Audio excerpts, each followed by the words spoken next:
ini-encourage natin yung mga video fans na naging honest. Sana lahat ng club meron kayong page na ganun, no? Na kung sino magsusulit para titik sa inyo. Okay, let's go.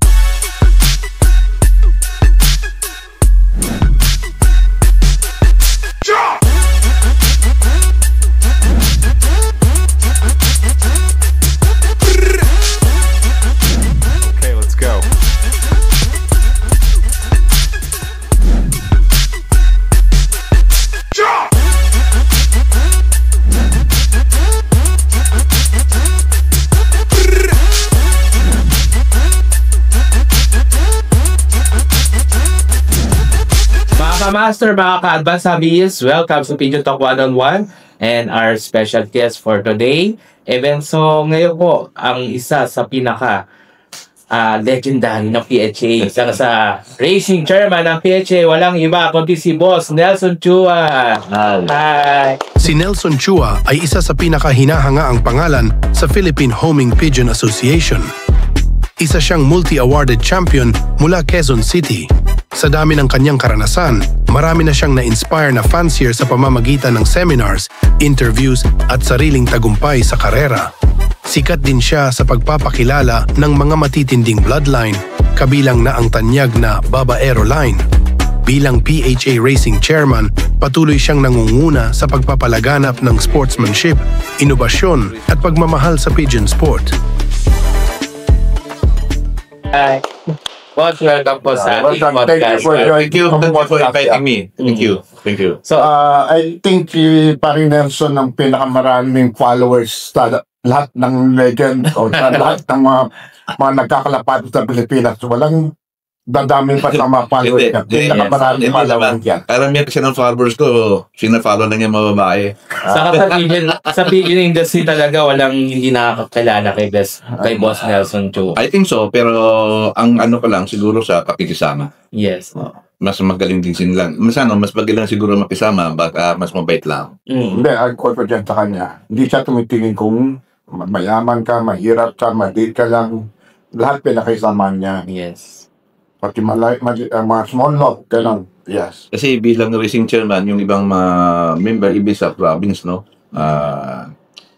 Almost every day, ang daming chat sa akin, tatanong ko, lahat yan sinasagot ko eh. Even ay manaw lang, di ba meron akong na in-encourage ko maksuli ng ibon, mga fancier. Actually, ang daming gusto maksuli ng ibon, pero hindi PHA bird. So, hindi ko alam kung paano ko isusuli eh. So, in-advise ko, i-text nyo yung club owner, post nyo na lang. Wala akong record ng ibang club. Only PHA may record ako. Like yesterday, may sinuli ako nga isa eh. PHA? Oo, PHA. Kanina, sir. Nag-training sila ng San Rafael, Bulacan. Nag-training na? Training. Santos. Ano may ibon sa napunta? Ora, Pampanga. Oo. Napunta ng Pampanga, tumawag sa akin nakahuli. Binalig. Sinuli. So, magandang ini-encourage natin yung mga video fans na naging honest. Sana lahat ng club meron kayong page na ganun, no? Na kung sino magsusulit para titik sa inyo. Yes. Kasi maraming gusto magsuli ng ibon ngayon. Yan ang kuha ko nga. Ang dapat dito sa Pilipinas, magaya sa abroad, na pag di iyo, soli mo. Yes, so. That's what around 8 to 10 years ago tapos ako. Sana dito sa Pilipinas magsoli ng ibon. Meron isa dyan na sabi na dito, it's fine receiver. Sa kundi, dahil all those birds are registered ko siya owner. Merong nangyari. Hindi ko sabihin na pumasok na sa loob mo, iyo na. So, may sinasabing isang policy Paring Nelson eh. Kaya bigyan ko ng sample. Makausap ko rin yung tao na yun. Sabi ko, example na sa isang compound tayo. No? Pare-pare tayo may alagang tuta, aso o pusa. Kung sabihin aso ko pumasok sa bahay mo, iyon na yun. Hindi, may owner yun eh. Isusuli mo. Di ba? Kasi sa isang compound eh, marami tayo nakatira dyan, may kanya-kanya alaga tayo. Di ba? As is na yung alaga natin. Kasi pag alagala sa compound, maaari pumasok ang aso ko sa inyo. Yes. Hindi ibig sabihin ba sa pumasok ng aso sa inyo, sa yun yun. May may-ari niyan, ibabalik mo. Ako natin, maging honest lang tayo. Kung kahit hindi yun, huwag mo na angkinin. Kung sa ipantawag yun, sorry mo. Yes. Yun ang what I want to deliver sa mga parties na let's practice that. Ako talaga in-encourage ko yan para may masusolid ng ibon. No?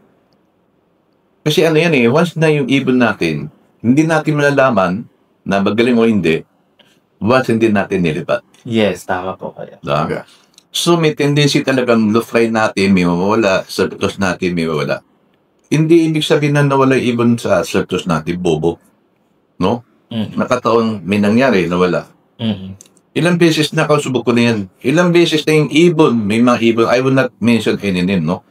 Sinuli ibon, nanalo pa overall champion. Oh. Yes, parang tayo narinig na gano'n na, Di ba? kumbaga nabibigyan pa ng Kasi chance meron na ibang manalo. sasabi, was na training na wala, bobo daw ibon. Ako, hindi ako niniwala Di ba? Disgrasya, Ang pero... disgrasya, di ba? Bobo daw ibon, kaya di daw napawi. Ako hindi ako naniwala sa ganun. Kasi naka-encounter na ako ganun, marami na. Kasi sa dami natusolid ng ibon sa akin.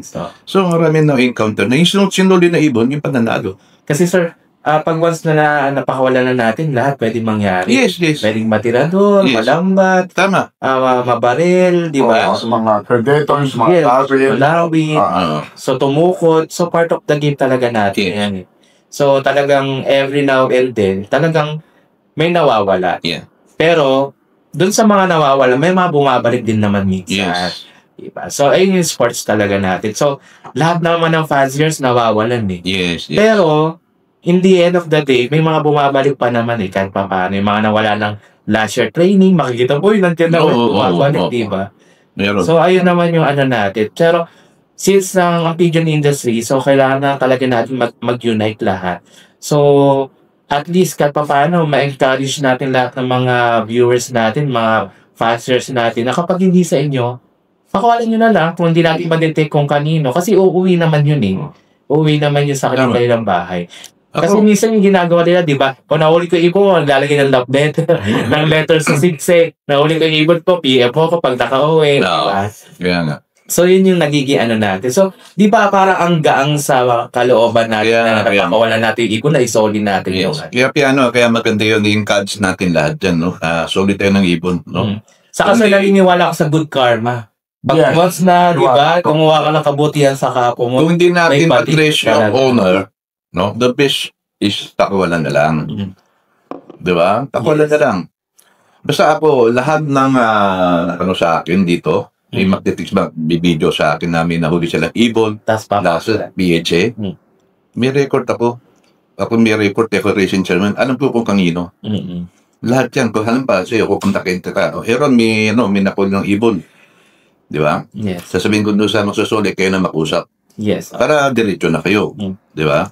Pero ano yung tinatawag natin na reward system. Kasi minsan may mga na pagka, halimbawa, ikaw lahat ka nakakahuli. Gusto ko may something in return na papresyohan ka na. Although nalaman na namin kung kanino. Minsan may mga ganun na nakakahuli. Sir, kasi binili. Mostly ang ginagawa, sir, binili ko lang din to Parang ganun di ba? Okay. So, actually, napag-usapan natin doon sa last meeting namin. If ever na may magsuli ng ibon sa PHA member at nilaro, then nanalo, bibigyan natin ng balato, yun nagsuli. Kusa lang, kumakano lang. Hindi obligado po that person bibigyan natin. Yes, Diba? At least bigyan natin ng balato, yung nagsuli ng ibon. Or, pag sinuli sa'yo, bigyan mo ng kapalit. Yes. May pedigree pa nga. Oo. That's what I'm doing. Pag sinuli mo, bigyan kita ng kapalit, may pedigree. Yes. Kumbaga bibigyan lang natin ng chance na mailipad yung ibon na doon sa particular race niya. Alam mo, itong darating na north natin, na PHA, siguro may mga 8 na sinuli ko, na duman sa kamay ko, na binalik ko sa member natin. North lang yun. Meron 3 pa, south na. South ng ibon, na ibalik ko rin sa atin, sa mga PHA member natin. I appreciate that. Kaya sana masanay na tayo dito sa Pilipinas, mga Pilipino na magsuli na. Yes, pare. So sa akin, ibig ko sabihin, ako hindi ako yung close-minded, bawas kalaban, di natin Yes. susuli, no? PHA member yan, bawas kalaban, di ko susuli. Ako, hindi ko iniisip yan eh. Talaga sinusuli ko, manalo, walang pakialam. Di ba? Basta gusto ko yung suli, para may chance kayo manalo. Saka sa laban na natin makita. Yes. Diba? Kung gagawa yung ibon mo, ibon ko. Yeah. Para fair. Yun talaga, Okay. every time yan, encourage ko. And besides, taka nagsuli. Sasabihin ko, halimbawa sa'yo, kinuha mo yung, ibon, i-video nyo para i-post ko kung sino nagsuli ng ibon. Gusto ko sila pakilala na they are honest. Yes. Honest fans yun.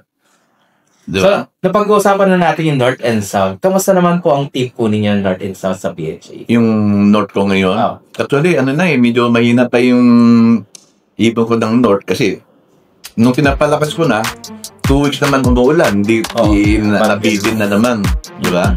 Pero, okay naman. Ilan Healthy naman. sa North Park?